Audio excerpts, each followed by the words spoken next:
Greetings, wonderful, wonderful people. Now, for those of you that have actually spent a little bit more time wandering around Subject 2923, the latest DLC for Remnant of the Ashes, you might have noticed that a lot of the items you're picking up are probably a little bit more geared towards the melee side.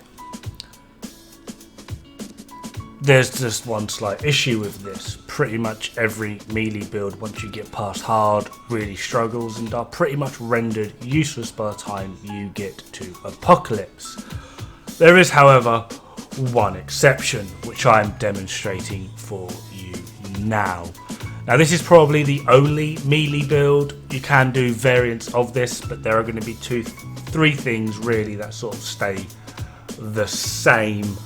And overall, it does work pretty damn well. It all just depends on how you want to use it and what setup you want to really go for. So, what I'm actually using here is Leto's armor for the reduced stagger. I'm using machine pistol with corrosive aura because that seems to build up corrosive aura very quickly, and obviously we all know what corrosive aura does. Devastator, simply because of the skewer, it does bleed. The God's Claws, because it does bleed. And from there, it is just quite simply, let's just have a look at bleed. Razorwire increases bleed damage as well as damage done to bleeding targets. Bloodletter Signet, 10% of bleed damage is returned to you as health. This is actually staggering. And then the third and final ring that I'm using is Alchemist Jewel, because it basically puts me near enough at 900 armor, which means I can take a lot more. This ring is entirely up to you. If you want to use a different melee weapon, use Razor Stone. Other good weapons to use are Butcher's Flail, as well as Voice of the Tempest, but obviously that would then mean you've got to move around some of your mods.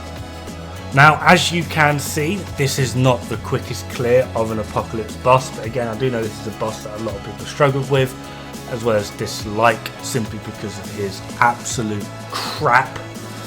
However, this is no drama. I can easily just chew through him, utilising this, keeping up the corrosive proc for more damage, with bleed for health return.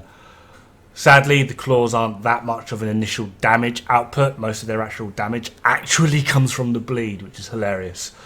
But it's doable. A melee build that works on Apocalypse. Holy crap.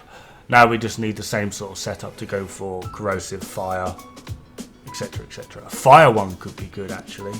Maybe we could mix and match fire and bleed. Ooh. But yeah, anyway, in the meantime, have fun, good luck, and don't die. It's bad for the health.